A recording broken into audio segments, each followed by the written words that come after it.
Que tal? Hola, Maximino. Como estamos? Estamos inmersos na peor crise enerxética mundial en décadas. A xente nerviosa, como é normal. Pero hoxe vamos a dar uns cantos conselliños para aliviar e atenuar o impacto desa suba desmesurada de carburantes, non? Por lo menos a facer un pouco, porque a verdade é que non sabemos como vai tirar isto, non? Pode que ao mellor empecen a baixar, de feito, hoxe baixaron un pouco, pero o máis normal é que se cerra o estreito ese do Hormuz e siga o conflito, pois os precios se disparan, porque hai moita inseguridade, por lo tanto, está así. Pero, bueno, xa no 2008 estuvo o barril de petróleo a $147 o prezo. E hoxe estaba a 110, máis ou menos. Bueno, me vale más dinero. Hubo tiempos peores, vale, pero queremos aprender a forrar. Mirando para o gallá non volvamos ao de 2008, o gallá que non. Que podemos facer para forrar? Bueno, pois temos aquí unhas pegatinas aquí que vamos a ir poñendo. Non sei, escollemos por a mellor, por a peor? Home, eu penso que máis nos interesa, eu polo menos, a min o dos carburantes, porque con isto de que se toman medidas, vou ir poñendo por aquí. Temos aquí este coche cheo de luces de emerxencia. Aí se pega que cristal. O imán pega na chapa, Raquel. No cristal, de momento non pega. Carburantes. Aí vai. Os carburantes suben de xeito desmesurado. Tómanse unha serie de medidas para palialos. Son dabondo ou non? Mira, sí, o sea, podemos aforrar ca nosa conducción que fagamos, pero iso vamos ver dispois, pero nos carburantes é importante que miredes as gasolineiras onde vamos a botar. Eu vou a dar un truquiño de Google Maps, se queredes. Imos á aplicación de Google Maps, prememos aí. A ver. Facémoslo en directo? Non sei, se non temos tempo. Pero vena, mira. Fago eu no meu, si queres. A ver, Google Maps. Google Maps, vamos aquí a Google Maps. A mí me sales a un sitio con croquetas e ensalada. No, pero mira, vamos aquí a gasolineiras. Sí, xo teño. Xo tes? Sí, gasolineiras. Os enseño aí. Pulsa. Terlo non? Sí, pero non sei se vamos esta cámara, sí. Aí o tes. Vale, tes gasolineiras, pois premes da gasolineira, preme aí nunha gasolineira, nunha das que tes aí. Vale. E poncha aí o precio, xa, abaixo. Tu ves aí os precios. A 1,80 o gasóleo, por exemplo. Entón, nós podemos mirar, aí vanche a salir as que che salen máis baratas na túa zona. E isto ten que estar actualizado todos os días? Sí, actualizado todos os días. Moi ben. Bueno, é algo semellante. Aí buscamos. É algo semellante ese radar da OCU para saber cales son as estacións de servicio próximas máis baratas. Hai APs como, por exemplo, AP Gasolineiras, hai incluso unha do Ministerio de Industria, o sea, hai varias, non? Pero esa é unha forma. Vale. De todas formas, non intentar tampouco buscar, por exemplo, se o teu coche leva gasolina de 98, botalle gasolina de 95 para aforrar combustible, porque é un aforro equivocado. Nin tampouco buscar... E calcular, se eu con a barata a 100 kilómetros, vamos a gastar máis. Claro, exactamente, o sea, que eso sería... Pero algo que sí que nos impacta a todos positivamente, entendo, e que xa se empezou a notar esa rebaixa do IBE, o 10%, non? Sí, o que se baixou agora, as medidas que se tomaron foi o seguinte.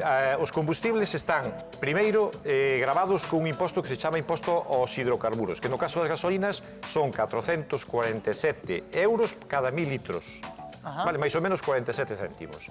Claro, dai baixouse ao mínimo que permite a Unión Europea, que son 339. A parte deso, pois temos un 10%, bueno, un 11%, porque baixou do 21 ao 10% o IBE. Iso notase, pero claro, cal é o problema? O problema é que se isto sigue subindo, prácticamente esa rebaixa... O comido polo servido. Claro, por eso non vemos esa rebaixa, non é tan impactante. Vale, que podan dar... Pero non pouco podemos... Non é como no 2022, na guerra de Ucrania, que aí puxeronse 20 céntimos lineais. Sí, eran bonificacións, descontábase os 20 céntimos e xa está, só sabíamos... Bueno, pero hai que ter en conta ese desconto do IBE, que aí seguimos a forrar un pouco. Exacto. Estamos seguindo un pouco determinadas pautas que nos dá a Axencia Internacional de Enerxía, e unha delas é limitar a velocidade. Pero non nos, sino nas estradas. Pegamos entonces velocidade. Onde apoño, por aquí. A ver. Aí vai. Bueno, o límite de velocidade. Temos un problema que a velocidade. Quer dicir, a velocidade non é lineal.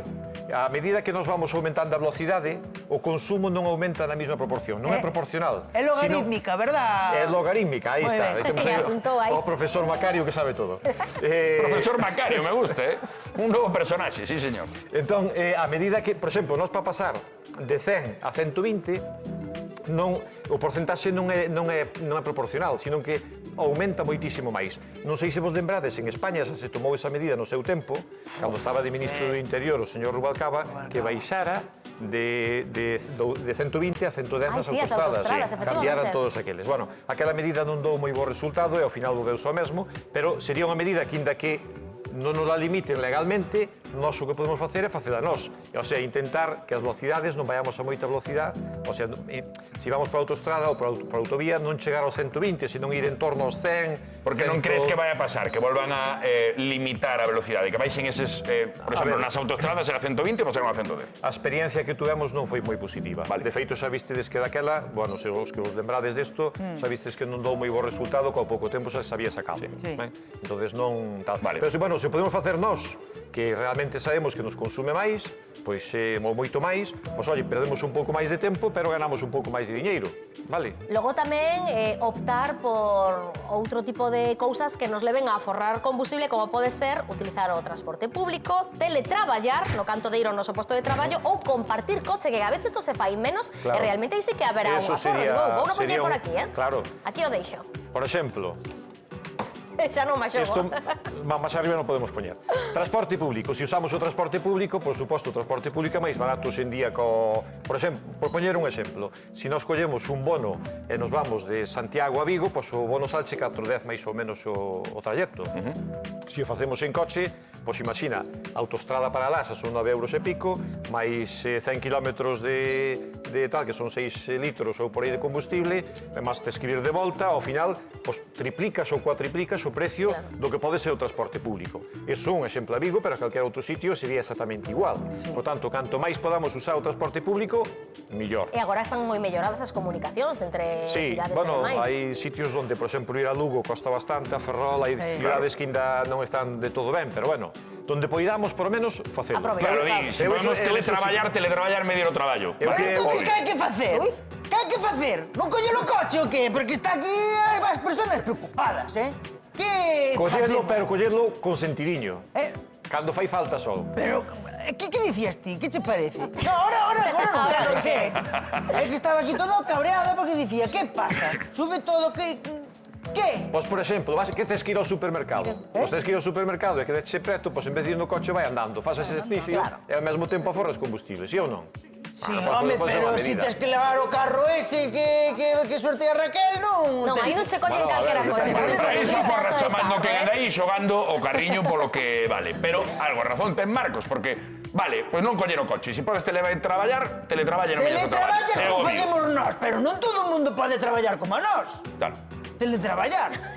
O de teletraballar é outra cousa, non é traballar na tele. Pero é verdade que moitas veces para esa xente que non ten a opción de teletraballar, Claro. sí que organizarse con compañeiros para ir e vir Exactamente. compartindo Sabedes vehículo. que en toda Europa, pero en España aplícase bastante, Madrid, Barcelona, as cidades grandes, o que se chaman carriles MAUs, que son carriles de vehículos de alta ocupación, que non che permiten ir por ese carril se ao mellor non van 2 ou 3 pasaxeiros. Non vos lembrades dunha ocasión que un levaba unha boneca Ai, sí, ao que levaba un lado maniquí ou algo así, é para verdade. cumplir a norma e ao final acabaron no cazando, porque claro, pero que viron, non? Bueno, pois isto sería compartir o coche. Se compartimos o coche, pois o gasto é a metade. Se ao mellor temos que ir a traballar pois a Coruña 3 persoas, a metade ou a terceira parte, son 3 persoas. claro, exactamente. Pero Aquí, se pesan máis, non consumen máis. Tamén consume un pouco máis, pero non tanto como se os 3 foran cada un no seu coche. Poden Segue levar o saindo marido a a calquer conta. lado, non te preocupes. Tanto máis peso, por suposto, que consume un pouco máis. E despois vayamos conducindo nos sós, vayamos acompañados ou como sexa, moitas veces xa puxemos o acento na importancia da conducción eficiente, que aquí tamén Aquí vai podemos a conducción eficiente. ver un aforro, non? Vale, eso só explicamos o outro día, por exemplo, facer unha condución, non dar aceleróns, non dar fredazos, a carga do vehículo poñela no maleteiro e non na vaca, porque a aerodinámica fai que consuma máis. Aproveitar a inercia, aprobar lembrome a diso, inercia, lembrome diso. que se chama conducción a vela, o sea, aproveitar a inercia que leva o vehículo, se temos o semáforo aí un pouquiño máis adiante, pois aproveitar e chegar co vehículo hasta ali, non frear e logo despois acelerar. Bueno, todas esas medidas que ir en marchas máis largas cando non sexas posible. Que opinas cuarta, deste quinto. titular, Maximino? A velocidade óptima para aforrar sitúase entre os 90 e os 100 km. Sí, é o que dicíamos. Para calquera coche. En xeral, máis ou menos, Vale. O sea, sin entrar en coches concretos, casi que sí. Porque a partir de aí é o que che decía, para ganar 10 km, para pasar de 100 a 110, ao mellor o consumo, incrementase 1 litro e pico por cada 100 km, o sea, incrementase moito, non é proporcional, E vale? en tempo, Maximino, hai moita diferencia diferencia entre ir a 110 e a 120 ao final? Ao final, traxectos como os que facemos aquí en Galicia para a autostrada, ao final forras moi pouco Minutos. tempo. Minutos, exactamente. Nada. Así que paga a De pena. feito, nunca vos pasou que ao mellor na autostrada ou por aí nunha estrada normal adiántavos un como un tolo e logo despois chegades ao peaxe e encontrades ali xa. Sí. Sí. E ti pasas por o automático e ainda queda pagando. Él ainda queda pagando. Ah, Y dices, exacto. pringao. O sea que non vale a pena, sabes? O sea, non gastas moito máis combustible e ao mesmo tempo máis perigoso tamén. Bueno, claro, é que ao fin e ao cabo estás falando de medidas que fan que sexan boas para o noso peto, pero entendo que moitas delas tamén son boas para a nosa seguridade. Tamén. Si levantamos un pouco o pedo do acelerador, Pero eso imos a non forrar vale. e imos estar máis seguros. Eso non vale. Por qué? Que dixo que ela para forrar botaba sempre o mismo, que non nos dotaba, que bota sempre 30 euros e Que dá non igual. nota. Dá igual. Que non nota Non diferencia. nota, claro, a diferencia. Que eso non é o que explicou. Estivo Massimino explicando media hora para que me digas ti esto ahora. Por favor, Mari Carmen, que isto non pode ser. Vai aquí lle tocou a señora hoxe. É que Mari Carmen hoxe veo con... Moi ben, Massimino, pois moitas grazas por axudarnos a forrar e agradecemos que fixeras un oco na túa axenda agora que montou unha orquestra, Massimino, e xa cambiou de coches, que fixera un oco na súa axenda para vir o que candai. Moitas grazas, Massimino. Dale un aplauso a Massimino. Bien.